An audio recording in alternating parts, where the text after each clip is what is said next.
dear students, in this video we will understand the concept of industrial relations, objectives of industrial relations, scope of industrial relations, parties to industrial relations.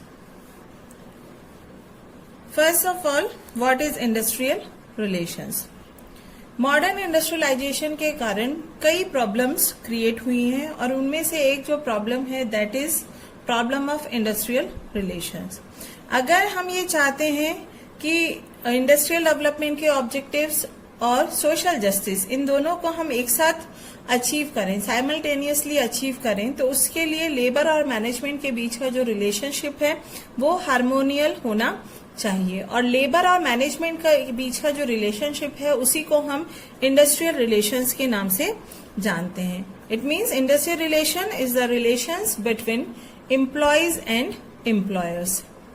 It refers to a dynamic and complex relationship between employers and employees, which is a web of much more complex than the simple concept of handling labor capital conflict. What does it mean? जो industrial relation है ये सिर्फ labour capital conflict को handle नहीं करता, ये इससे भी ज्यादा ब्रॉड एंड कॉम्प्लेक्स प्रोसेस है जिसमें हम individual relations and joint consultation between employers and workers at their places of work, collective relations between employers and trade unions, and the part played by the state, उसको भी हम यहाँ पे study करते हैं. So IR is the study of workers and trade unions, management and their associations. Management का मतलब employer and their associations, and the state institutions concern with the regulation of employment. तो जब हम आईआर की बात करते हैं, इंडस्ट्रियल रिलेशंस की बात करते हैं, तो it is a study of workers, employees और उनका एसोसिएशन जिसे हम ट्रेड यूनियन के नाम से जानते हैं, एम्प्लॉयर्स और their associations, and the government which is concern with the regulation of employment. Now we come to features of industrial relations. ये जो हमने कंसेप्ट पढ़ा है इंडस्ट्रियल रिलेशन का, उससे हम कुछ फीचर्स आइडेंटिफाई कर सकते हैं इंडस्ट्रियल रिलेशंस के. तो फर्स्ट है, it is industrial relations are born out of employment relationship in an industrial setting. इसका मतलब क्या है? जो इंडस्ट्रियल रिलेशंस हैं वो एक इंडस्ट्रियल सेटिंग में एम्प्लॉयमेंट रिलेशनशिप से निकलते हैं. Means there has to be two parties, employees and employers. Second feature है, the important factor of industrial relations or the parties involved are employees and trade unions, employers and their association, and the government. Third feature है, industrial relations are characterized by both conflict and cooperation. जैसे हर एक relation में conflict भी होते हैं और cooperation भी होता है, उसी तरह से industrial relations में भी दोनों चीजें हैं, conflict and cooperation. तो जो ऑब्जेक्टिव है that is to minimise the conflict between employer and employees and to enhance the cooperation between employees and employers. Next feature is IR study the laws, rules, regulation, agreements, custom and traditions as well as policy framework laid down by the government. जब हम industrial relations पढ़ते हैं तो उसमें जितने भी rules हैं, regulations हैं या एग्रीमेंट्स हैं या कोर्ट के अवार्ड्स हैं या लॉज हैं related to industrial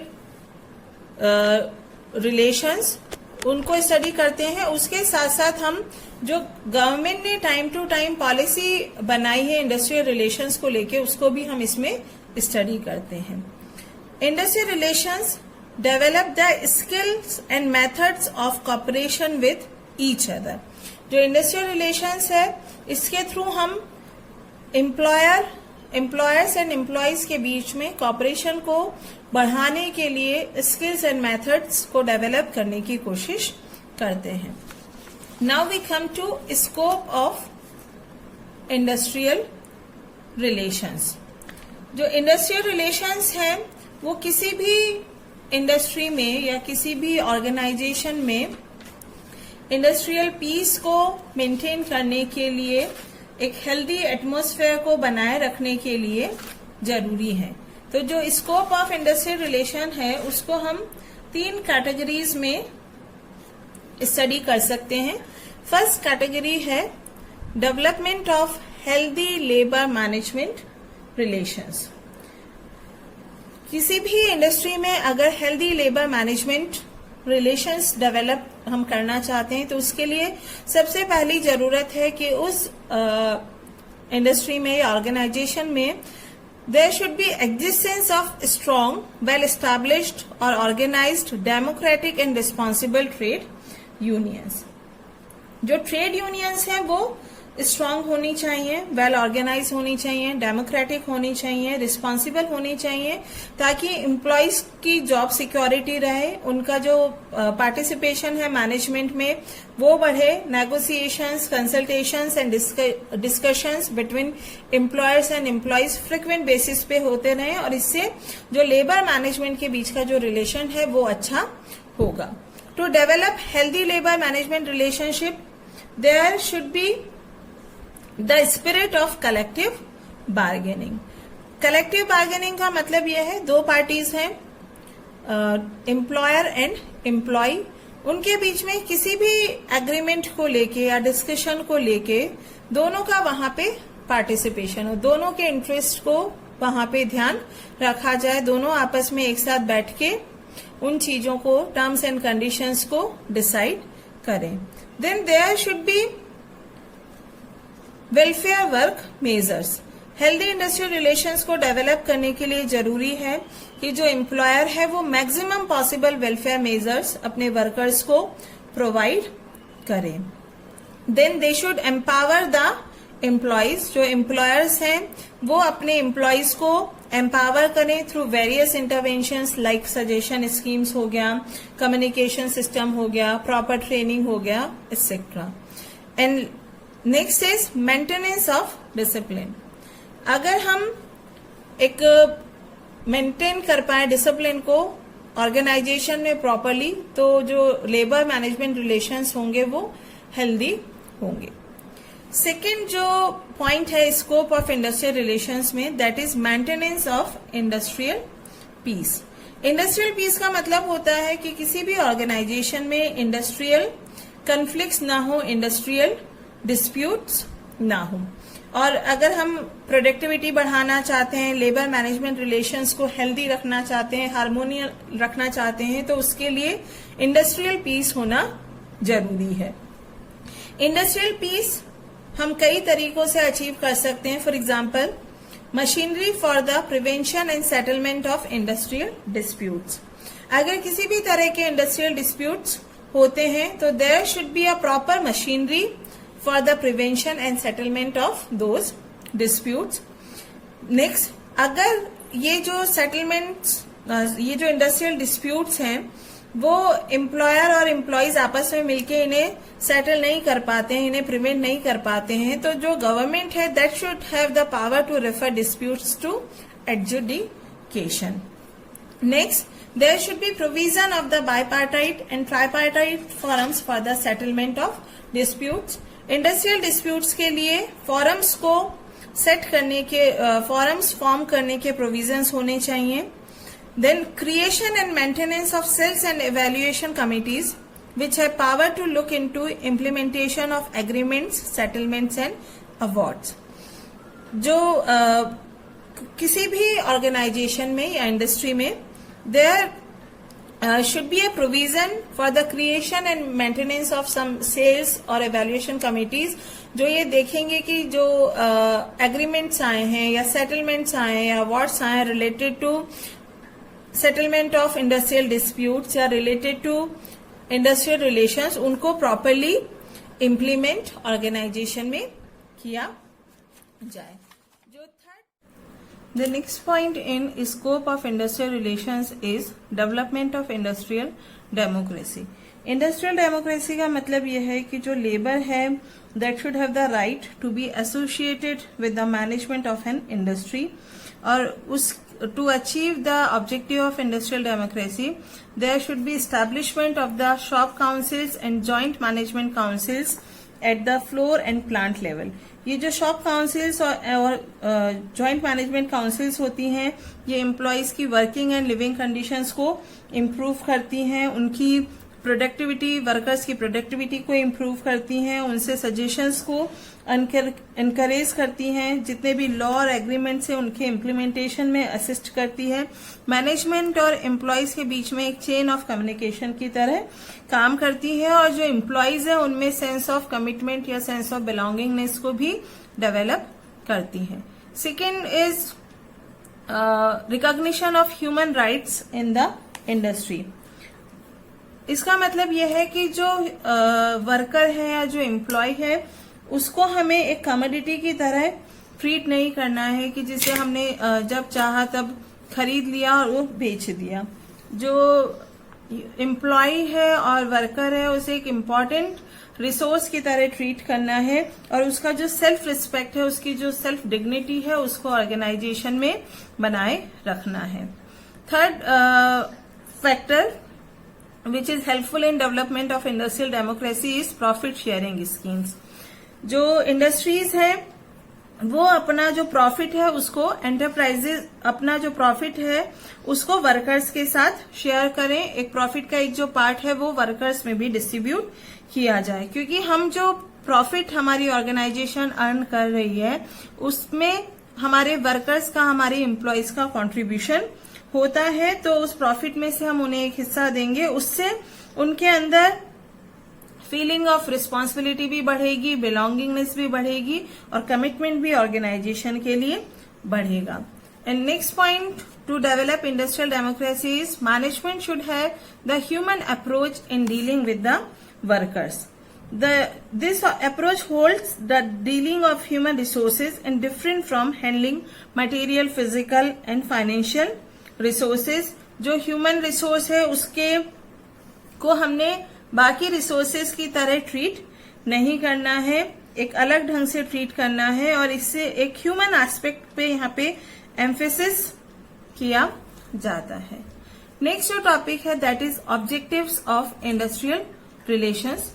Industrial relations are designed to safeguard the interest of labor and management। Industrial relations जो है वो लेबर और मैनेजमेंट के बीच के रिलेशंस को डिफाइन करते हैं और इनका जो ऑब्जेक्टिव है दैट इज टू प्रोटेक्ट और safeguard the interest of both the parties. Second, avoid industrial conflicts and develop harmonious relations. जो इंडस्ट्रियल रिलेशंस है उनका ऑब्जेक्टिव है कि लेबर और एम्प्लॉयज के बीच में किसी भी तरह के कॉन्फ्लिक्ट्स ना हो और उनके जो रिलेशंस हैं वो हार्मोनियल या हार्मोनियस रहे। Establish and nurture the growth of an industrial democracy. Industrial relations are designed to promote the growth of an industrial democracy, जहां वर्कर्स और मैनेजमेंट दोनों के जो राइट्स हैं वो बराबर हों। It provides basic framework for the management and the employees to resolve their differences। जो इंडस्ट्रियल रिलेशंस हैं वो हेल्प करते हैं मैनेजमेंट और एम्प्लॉयज के जो डिफरेंसेस हैं उनको रिजॉल्व करने में। इंडस्ट्रियल रिलेशंस के थ्रू एक फ्रेमवर्क मिलता है जिसके थ्रू दोनों पार्टीज अपने बीच के जो डिफरेंसेस हैं, डिसएग्रीमेंट्स हैं, उनको दूर कर सकती हैं। Industrial relations eliminate strike, lockouts by providing reasonable wages, improved living and working conditions and fringe benefits। Industrial relations का एक ऑब्जेक्टिव ये भी है कि जो अननेसेसरी स्ट्राइक्स हैं, अननेसेसरी लॉकआउट्स हैं, उनको एलिमिनेट किया जाए जहां तक पॉसिबल हो और उसके लिए दे मेक श्योर कि जो वर्किंग कंडीशंस हैं और लिविंग कंडीशंस हैं वो इम्प्रूव्ड हों, वेजेस रीजनेबल हों और एम्प्लॉयज को फ्रिंज बेनिफिट्स भी प्रोवाइड किए जाएं। Industrial relations ensure creative contribution of trade unions to avoid industrial conflicts. Industrial conflicts को दूर करने में ट्रेड यूनियंस का एक इम्पॉर्टेंट रोल होता है। Industrial relations, healthy industrial relations इस बात को इंश्योर करते हैं कि जो ट्रेड यूनियंस है उनका जो रोल है वो क्रिएटिव हो और उनका कंट्रीब्यूशन इंडस्ट्रियल कन्फ्लिक्ट की तरफ ना होके हार्मोनियस इंडस्ट्रियल रिलेशंस की तरफ हो। Next comes importance of industrial relations. healthy industrial relations are very important for an organization or for a society. So first point in is that is uninterrupted production. अगर organisation में industrial relations healthy हैं तो जो production process है उसमें किसी भी तरह का इंटरप्शन नहीं होगा. जो प्रोडक्शन प्रोसेस है वो स्मूथली चलता रहेगा, कंटिन्यूअस चलता रहेगा और मैक्सिमम पॉसिबल प्रोडक्शन ऑर्गेनाइजेशन में हो पाएगा. Second is reduction in industrial disputes. Good industrial relations reduce industrial disputes.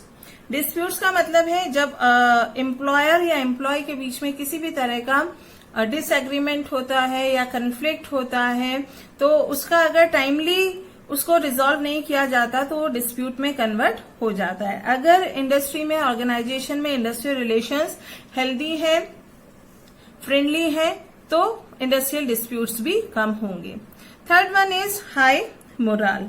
जो अच्छे इंडस्ट्रियल रिलेशंस होते हैं, हेल्दी इंडस्ट्रियल रिलेशंस होते हैं, वो ऑर्गेनाइजेशन के एम्प्लॉयज के मोरल को हाई करके रखते हैं. जो एम्प्लॉयज हैं वो फुल जील और एंथुजियाज्म के साथ एम्प्लॉयर के लिए काम करते हैं और उनको ये फील आती है कि अगर हम अच्छा काम करेंगे तो हमारा भी फायदा होगा, साथ के साथ हमारे एम्प्लॉयर का और ऑर्गेनाइजेशन का भी फायदा होगा. Next importance of industrial relation is that it mental revolution. Mental revolution का मतलब यह है कि एम्प्लॉयर और एम्प्लॉय का एक दूसरे की तरफ जो देखने का एटीट्यूड है उसमें चेंज आना. एम्प्लॉयर एम्प्लॉयज को सिर्फ एक मीन ऑफ प्रोडक्शन ना समझे और जो एम्प्लॉयज हैं वो एम्प्लॉयर के लिए ये ना सोचे कि ये हमसे सिर्फ काम कराना चाहते हैं और ये हमारे इंटरेस्ट को प्रोटेक्ट और प्रमोट करना नहीं चाहते. तो हेल्दी इंडस्ट्रियल रिलेशन इस तरह का मेंटल रिवॉल्यूशन इंडस्ट्री में और ऑर्गेनाइजेशन में लेकर आते हैं. Then it industrial relations encourages new programmes for workers development. अगर हेल्दी इंडस्ट्रियल रिलेशंस हैं, इंडस्ट्री में पीस है, इंडस्ट्री में जो एम्प्लॉयर एम्प्लॉय के बीच के रिलेशंस अच्छे हैं तो कई तरह के प्रोग्राम्स वर्कर्स के डेवलपमेंट के लिए इम्प्लीमेंट किए जा सकते हैं. And then next point is reduced wastage. जो गुड इंडस्ट्रियल रिलेशंस हैं या हेल्दी इंडस्ट्रियल रिलेशंस हैं उनके कारण मैन, मशीन, मटेरियल का किसी भी तरह का वेस्टेज नहीं होता और ऑर्गेनाइजेशन की जो प्रोडक्टिविटी है और एफिशिएंसी है वो बढ़ती है. Next topic in industrial relations is parties to industrial relations. Various parties to industrial relations can be grouped into three categories: employees and trade unions, employers and their association, and the government. First we will talk about employees and trade unions. जो employees हैं वो industrial relations की एक important party है क्योंकि सबसे ज्यादा industrial relation से ये ही अफेक्टेड होते हैं.